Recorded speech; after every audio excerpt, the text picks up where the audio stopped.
So Turk, what I want to show you now is I would love to cut a couple ribeye steaks, and then I'd love to have you cut a ribeye steak too. So how do you know what side to start on?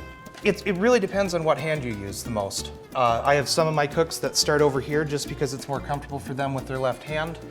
For me, I always start on the right, and then I work my way down. Well, could you turn it around this way, or does it matter?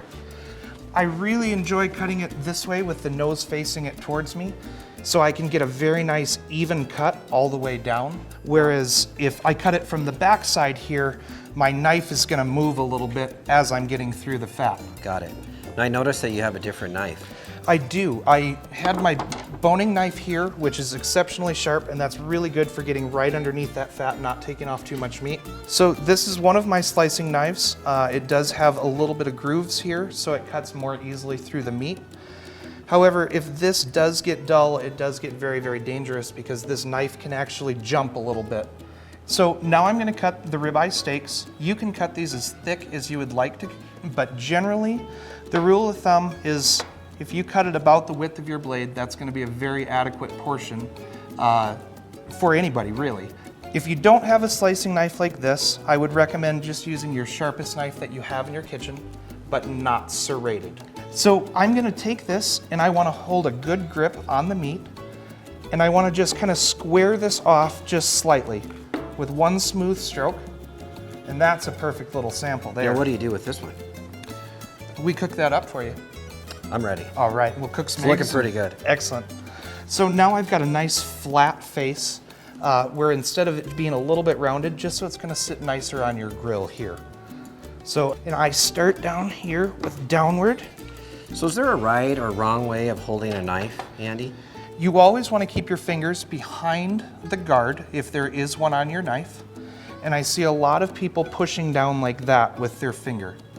That's kind of not good because your finger can slip off of the blade. So you wanna always keep your hand on the handle and not extend it onto the knife itself. Okay. And again, we're just gonna make nice, good strokes.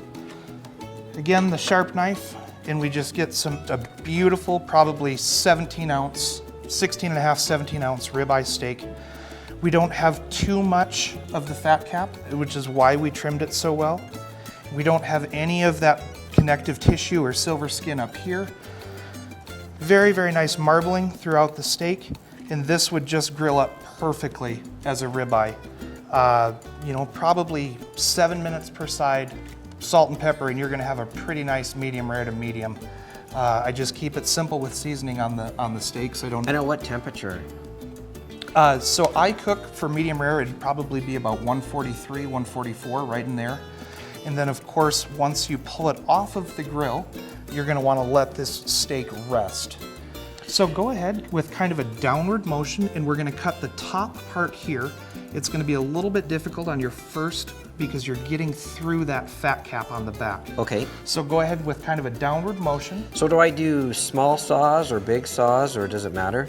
If you do small little saws, it's gonna kind of serrate the meat and not make it super smooth. Okay. So you wanna go as smooth of a cut as you can. Almost through it there. One last one to take it off. All right. And from farm to table, you have a perfect ribeye steak. For more Cowboy in the Kitchen, visit montanabeefcouncil.org.